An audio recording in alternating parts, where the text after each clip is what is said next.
Hi there, I'm Julie, and I like to talk about spiritual stuff. So, the other day I was talking about how I was practicing being in presence, and that I needed to practice doing that in terms of being in a relationship with others. And yesterday I was shown, how important that was for me to do. It was so whenever you acknowledge a pattern that you're in, and then you clear it, then you get above it, and your view expands and you can see it, you know? And so that's what I was seeing yesterday, and the pattern was showing me the importance of meeting the moment in interactions with another person in presence, and not letting all the old stories fill in the blanks for me, not let it, not like, not let any interaction that I have now mean something based on the past. And so being in presence solves that, right? And I understood that I needed to do it, and so I was practicing it. And then all of a sudden, I just got this bigger picture glimpse of why. Because I was outside of it, and I was like, whoa, that's serious. And so here's what I had experienced. I ended up commenting on a post on Facebook, which I don't really do very often. Back in the day, I used to have a lot to say. But in recent years, it's like, I got nothing to prove. I'm not trying to justify myself. I just lost interest in having these kind of discussions. Plus, I was often taken aback by the just cruelty that I would see unfold in comment sections amongst people. So I was like, I don't want part of that. But for whatever reason, I think the reason was it was kind of like this test for me. But I decided to make a comment. And it was really just a speculative comment, a speculative thought that I was sharing. And I framed it as such.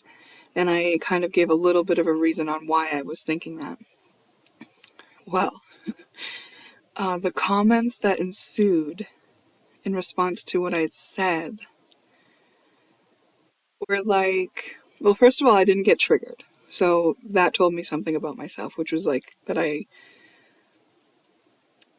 was truly in a place of really feeling comfortable in myself, and that was nice to know, because in the past, past versions of me didn't like to have to stick up for myself or defend myself, and I didn't really look at it like doing that this time, but there were a few comments that I replied to, because they're tagging me, highlighting my name, and then giving sort of rebuttal in some cases. Although the first person that commented, they said, oh, no one, I noticed no one is liking your comment. I guess they can't handle the truth. And I was just thinking okay, like, and then there were various other comments, but a lot of them appeared to be people who were feeling invalidated by the speculative thought that I shared. And so I had to clarify things that people had said. They were one of them said, oh, well, when you're doing coaching, you might want to mention this. And I was just well, just to clarify, I didn't say that I was doing coaching. I said that I came across a coach who was sharing this and this, right? So it was things like that, right? Where what I said was being misconstrued, misinterpreted. It was being taken to mean something that I didn't even say. The whole context of the share was being misconstrued in some of the people's comments. And I was just watching it unfold. And I replied a few times, but not in a heated way, just in a calm way. And also just kind of said a little blanket statement of hey,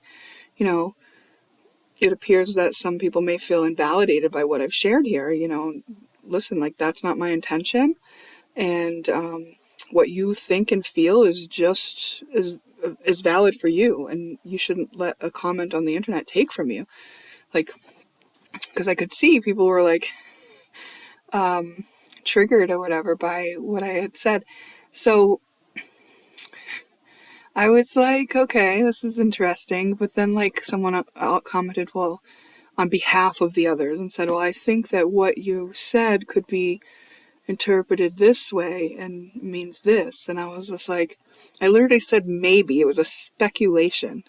I didn't declare anything, and it had nothing to do with any of the things. Like, they took what I said and then they made all these meanings about it. I was just like looking at it and also realizing that some of those people, even if I were to like have a conversation with them, which I was open to doing with some of them, they didn't really want to have a conversation because they were triggered. They just wanted to be right, you know? So explaining didn't really have a point for a lot of those comments. The ones that asked a question or something like that, I did answer and explain things and clarify in some cases. And some people thanked me for my calm demeanor and stuff like that, but then I did just leave the thread. Having gotten what I needed from it, I think, which was this, like, the realization that, one, I didn't get triggered, and two, holy shit, like, this is why you don't go into an interaction and imply meaning on things. You don't take other previous interpretations of things into the current moment of an interaction, because that's what those people were doing. And it just showed me the importance of it. Like, wow, they're like fighting this little war based on a past experience that I'm not even a part of, and I didn't even talk about, you know?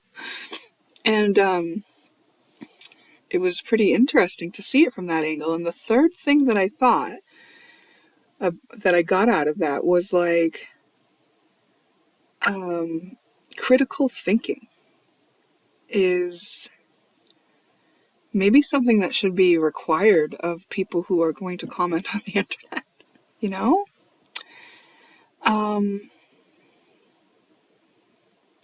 Critical thinking skills are so important, and I saw that in that whole thread, including with the person who commented, oh, you don't have any likes, I guess people can't take the truth. It's like, I literally, like, it was the first commenter, and I had just posted it like maybe a minute before they commented.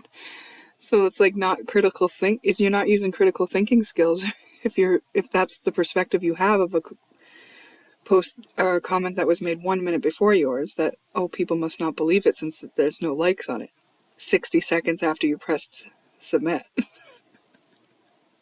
It's like, that's the conclusion you came to? Like, interesting, you know? And I'm not saying these people's conclusions were wrong. I'm just saying, like, they literally were twisting and making things mean things that they didn't mean, and implying meaning out of what I said that had nothing to do with what I had said. And it was really amazing to see. And it was also like, wow, like, just so much time and energy wasted that way. But these are triggers, so these are just reactions. You know, they're not really thinking about all the energy that they're putting towards this war that they've got, not with me, but in themselves, you know? And the war is, you know, them not allowing themselves to see the truth, which is that they feel a way, and that's their responsibility to take care of. Very interesting. I did feel happy that, like, I felt like I'm not intimidated or scared to share my point of view anymore, because I didn't feel triggered by it. I didn't feel inadequate or wrong, or I think what I shared was a great share, and I don't actually feel any differently about it, right? Just because there were a lot of triggered people that were vocal. Yeah. So that was nice for me because, you know, I've suffered with low self-esteem and just kind of shied away from doing that kind of self-expression in general populace, you know, where people will actually see what I'm saying. But now I feel like, oh, I'm not wrong, especially for a speculation. Like anyone can speculate anything. I wasn't stating a fact. That's the way my brain works. If it's different from yours, that's okay. And that's the beauty of it. And I was actually happy to see how people think. I was happy to be reminded, like, oh, when these people who are reactionary, who are taking it personally, what I've said, when it's not personal, that's not my problem. Like, that doesn't mean that I should change what I say or should have to preface everything I say to cover every base there is that someone might misconstrue or misinterpret. So that was a kind of a nice place to graduate into for myself. And today is my 50th birthday. So this is me at 50, often wearing readers, but these are blue light blocking glasses as well. So they help when I'm going to spend time on the computer. And I would say that my vision has been improving because more and more often I'll take those glasses off and be able to read without them just fine, whereas for like a week or two I wasn't doing well with them. Maybe right now I had some sugar because I had some cake. I had birthday cake. My son dropped it off to me last night, which was really nice. And at about 12:05 I had some. And I didn't think I was going to have any more of that cake, but I did just have some after my meal of the day. So I've had my fill of cake, and then that means I've had some sugar, and that means my vision might want those glasses more a little bit right now. But for the most part, cutting down on sugar, mostly cutting it out, and just fasting most of the time, staying active and stuff, that's really done a great job for my vision. Drinking the saffron in my tea and cocoa, that's been really good too. So, for my 50th birthday, it was lovely to hear from people who care about me. That does not include my mother. I did not hear from her. Not a surprise. And maybe we should do a reading. Yeah, so what do you think of having critical thinking as like a little free class for people who are on the internet? I mean, they probably wouldn't partake, right? I'd love to do it. I mean, I'll do the legwork, the research, put it all to test, and I love that kind of stuff. I'm sort of like a researcher at heart.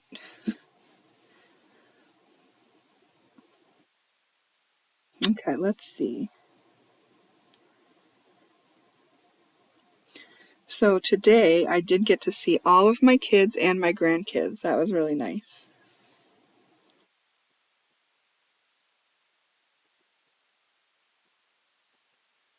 Um,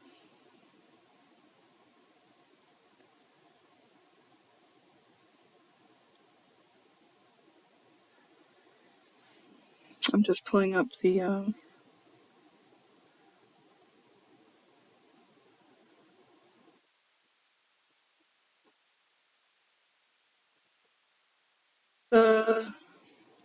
Oracle decks from my app called Companion Julie at companionjulie.com. It is like a self-healing trauma assistance companion type app that can help you hold space and be guided through your own self-healing process. It's an app where you want to take responsibility for yourself, as we all are responsible for our own discernment. And we take responsibility for how we care for ourselves and treat ourselves and talk to ourselves and show up for ourselves and what stories we're feeding ourselves, but also like how we walk through the healing process for ourselves. So what it is just a tool. Like, it doesn't promise you anything other than being a tool that you can utilize however you would like to use the tool. And I guess I'm talking like that and speaking like that about it because when you when I have that encounter with a bunch of people who are just like kind of a little off the rails, it makes me wonder, like, are people even competent enough to use this for themselves and not think it's supposed to be something else? Like, you know, like if it's a self-healing companion tool, are they gonna know that like that means it's a tool? It's like a screwdriver.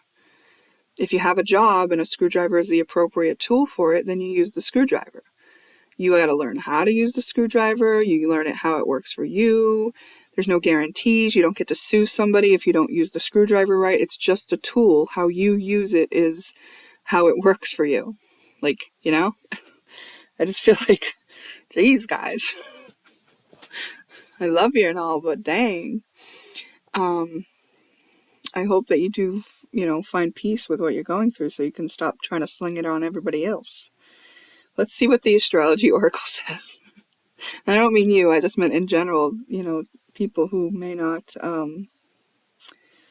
be conscious of how they're responding to others, without having presence. And I'm sure I was in that group too before. Totally was. Okay, heart of the matter, Earth. Here we are on Earth, and this is one of the things we contend with. Influencing on a practical level, 5H, that's fifth house. So romance, children, self-expression, creativity, Leo energy. Influencing on an emotional level, Themis. Okay, I want to look up Themis. It's interesting because the reason I often like to look up Themis is because I get it mixed up with Thetis. Themis and Thetis are both in this deck. But in this case, both came out in the reading. So first we'll look at Thetis, or Themis. Greek tightness of divine law, order, justice, and custom. Daughter of Uranus. She was the second wife of Zeus and the mother of Hore and Moira, the Fates. She's often depicted holding scales representing justice. Okay. It's like Lady Justice. All right. So on an emotional level, Lady Justice. Okay. Opportunity, Eris. And she is the goddess of chaos and discord. She kind of shakes things up, right? And then the challenging factor is Thetis. So let's look what Thetis is.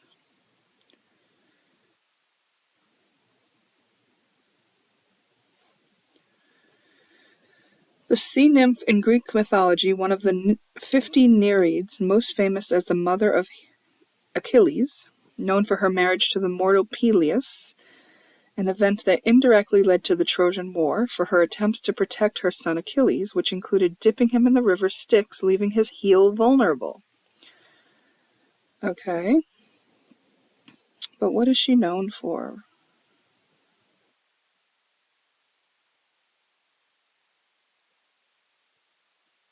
Protected him by making him nearly invulnerable and tried to keep him from the Trojan War.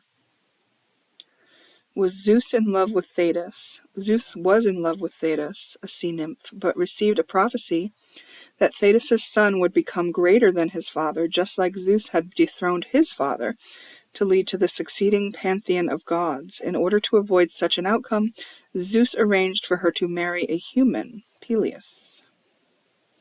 Interesting. Zeus has a weird way of handling things, doesn't he?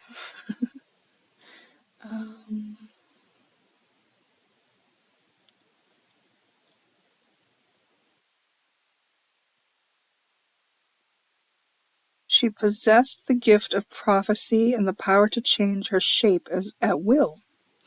Okay, well, that's what we're going to call her, shapeshifter. But also it looks like she's really trying to protect someone that she loves. And that also she was kind of like done dirty by being married off just for Zeus to protect himself. So challenging factor is trying to control things that you can't control. Trying to hide from things that you can't hide from. Balance out, I see. the root cause, the root of things, who you are on an inner level, who you are due to the household you grew up in. Okay. There's an opportunity to shake things up through self-expression and bring justice to yourself. To bring justice to yourself. And this is hard because I feel like you've been caught up in a little bit of control tactics, and that's what's been keeping you from letting this come out the way it needs to, something like that. Concepts. Elaborate more on this. What's this reading about? Your environment, identifying as an archetype. How this affects you, wanting. An underlying issue, proud. Changes needed, understand. What helps, critical. What hinders, keep distance.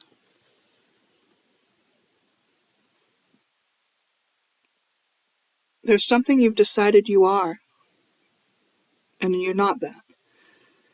And you might feel too proud, like you've attached too much of your identity to being that, to let yourself break free from it. But because you're seeing things through that lens, it's like a false belief. You're not fully understanding where things stand. And this leaves you wanting, like you're not feeling fulfilled.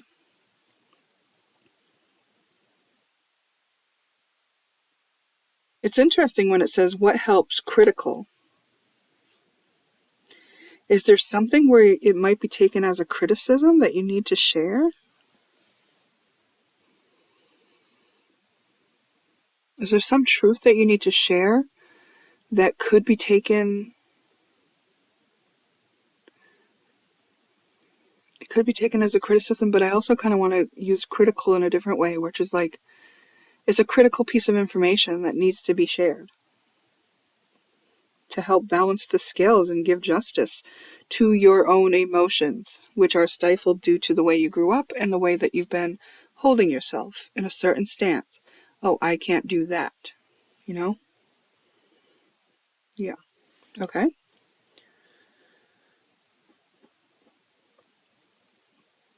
There's a song ringing in my head. It might not be just because I was listening to it with my granddaughters in the car today, but it's from the soundtrack of the Demon Hunters movie. This is what it sounds like. Oh, yes, this is so relevant. Yes, this is so relevant. Okay, I'm going to get the lyrics up. What it sounds like lyrics. Listen to the song if you feel like it, but here's basically like what this is part of the message, okay? Nothing but the truth now, nothing but the proof of what I am. The worst of what I came from, patterns I'm ashamed of, things that even I don't understand. I tried to fix it, I tried to fight it. My head was twisted, my heart divided. My lies all collided. I feel like crying when I'm saying this. I don't know why I didn't trust you to be on my side. I broke into a million pieces and I can't go back.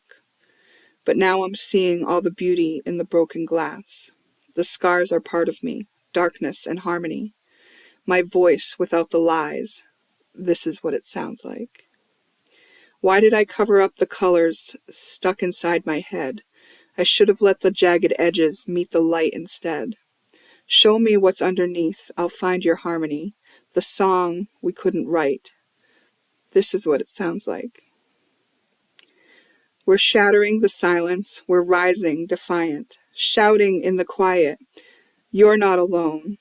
We listened to the demons, we let them get between us, but none of us are out here on our own.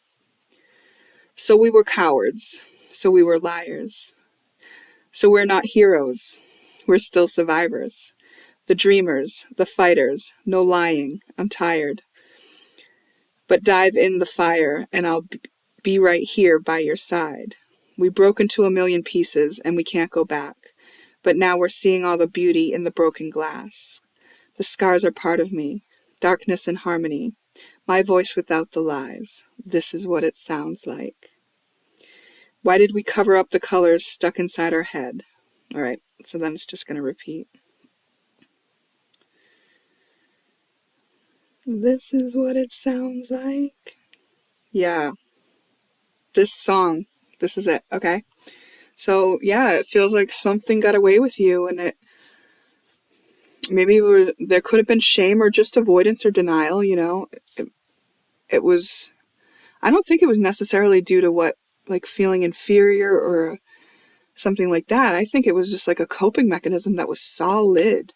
And it was like, this is what I have to do. But it's like now you're getting to this point where you're realizing like, oh, like, yeah, I'm not perfect. I should have just shown up in the way that I had to, which was like not perfect at all, and just like said what needed to be said. I should have just said what needed to be said. I should have just said what needed to be said. Okay. My voice without the lies. This is what it sounds like. So there's a truth. There is a truth. And just so you know, like today, I was in the car with my girls. And when I say my girls, I have 3 sons. But my girls are like my granddaughters, you know. And I also have a daughter-in-law, but she wasn't in the car with us. So it was just me and the 2 granddaughters. And they both really love this movie. And so I had put some of the songs on my playlist. But this song in particular is the one that I like out of all those songs that they play. They really like them all. I just like this one. And we were all 3 singing it today in the car, like at the top of our lungs.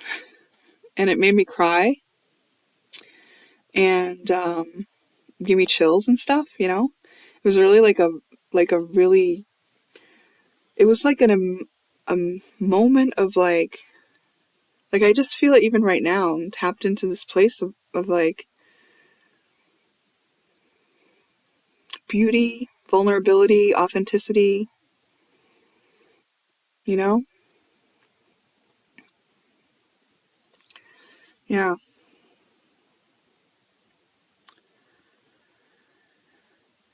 Ooh. Yeah, I feel like you've got to speak your truth to somebody, to be honest here. And it's gonna shake things up.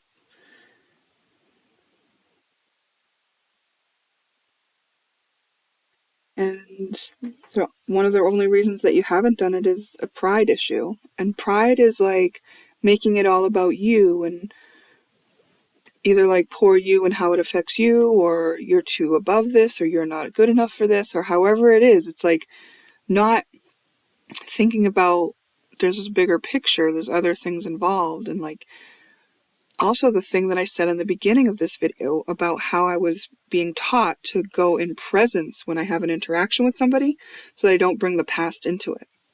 It's like that. It's like, don't go into it expecting it to be a certain way based on past experiences. Go in presence, in the moment. Let the moment impress upon you. Don't expect somebody to react badly or whatever. Yeah. I feel like there is a longing to do this. Okay, let's get something from the advice deck.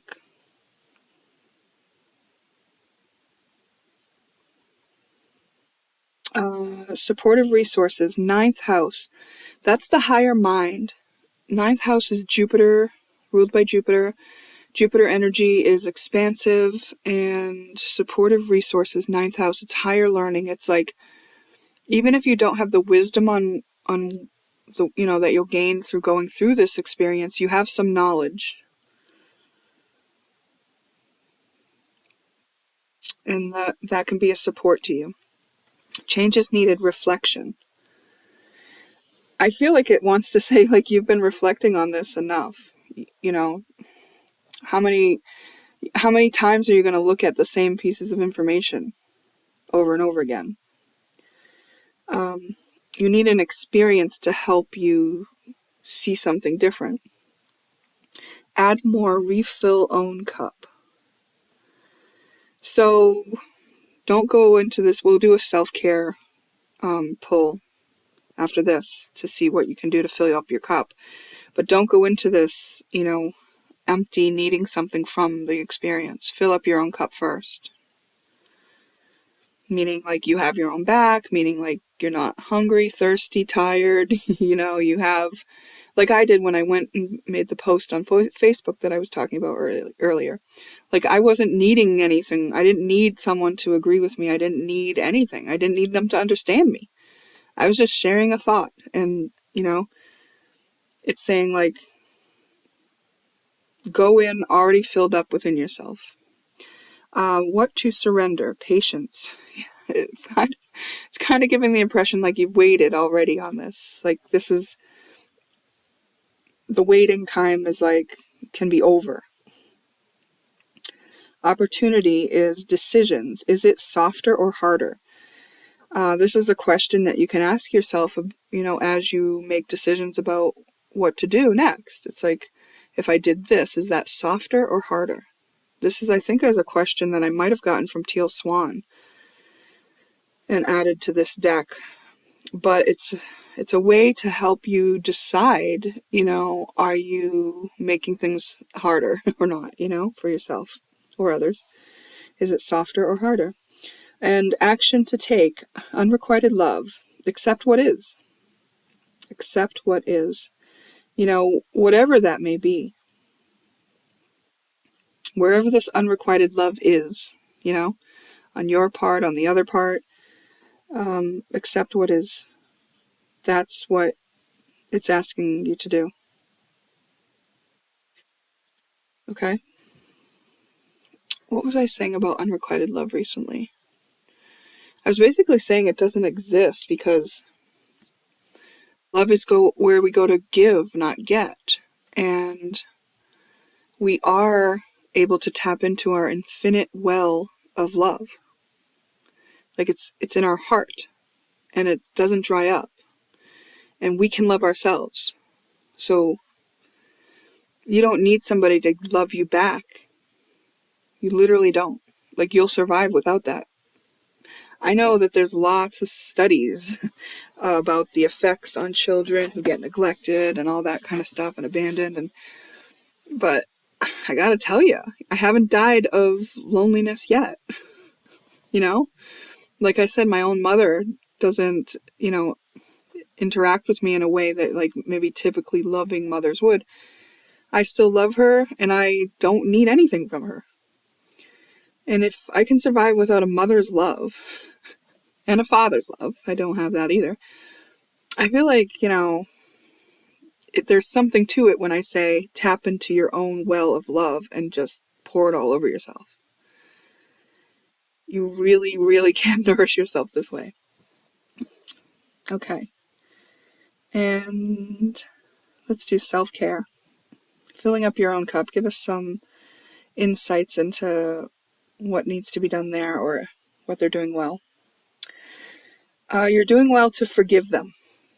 You're going into this situation with forgiveness that you've already done, which means you've processed how you felt about it and that you've understood that they may not have realized. Like, like I forgive these people who were twisting my words and the comment that I made on Facebook. It's like, those people are in their own thing. Like I have no gripes or grudges with what they're doing or how they're acting or how they're being, like they're allowed to question me. They're allowed to disagree with me. They're allowed to mock me. Whatever they need to do is like their process, And so you have realized that too within yourself that like other people's stuff is their stuff, but your job is to process how you feel about it so that forgiveness comes naturally as a next step.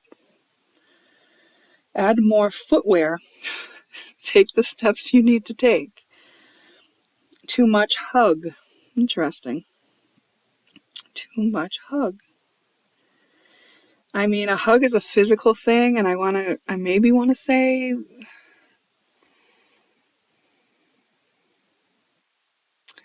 that if you're planning like hugs, if you're like picturing things, that's not going into it with presence, right? So it's not like about having expectations. It's more about having an openness to see and to discern and to perceive. Give to self, change the belief. You have a belief that is limiting you, that's holding you back, that's been the whole reason you've been coping this way. It's like you're holding yourself in an archetype of like, this is how I act. This is who I am.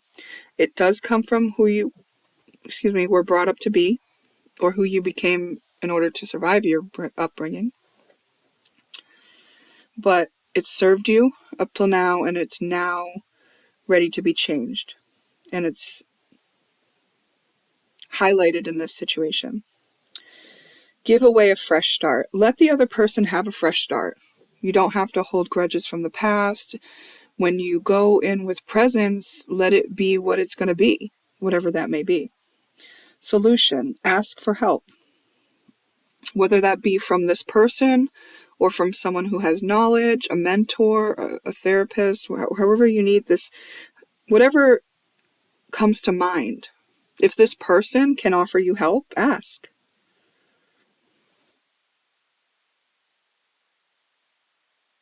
But when you ask, it's like asking because you need help and asking because you think that this person is capable of helping you or they have something that's helpful to you. It's not asking for help so that they will feel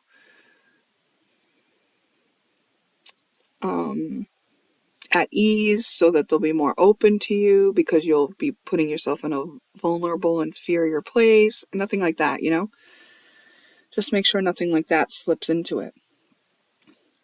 Okay, I'm going to say this reading is complete. It's really interesting reading, but I feel like we've kind of gotten a message like this a while back. But basically it's saying, yeah, there's something here for you to address. It comes with your self-expression, and it might be something that balances the scales, but that you've been hesitant to do. And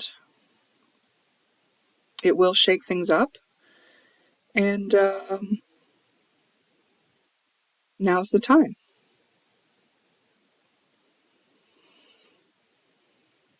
You're ready. You got this. You got this. All right. I'm going to end the reading there.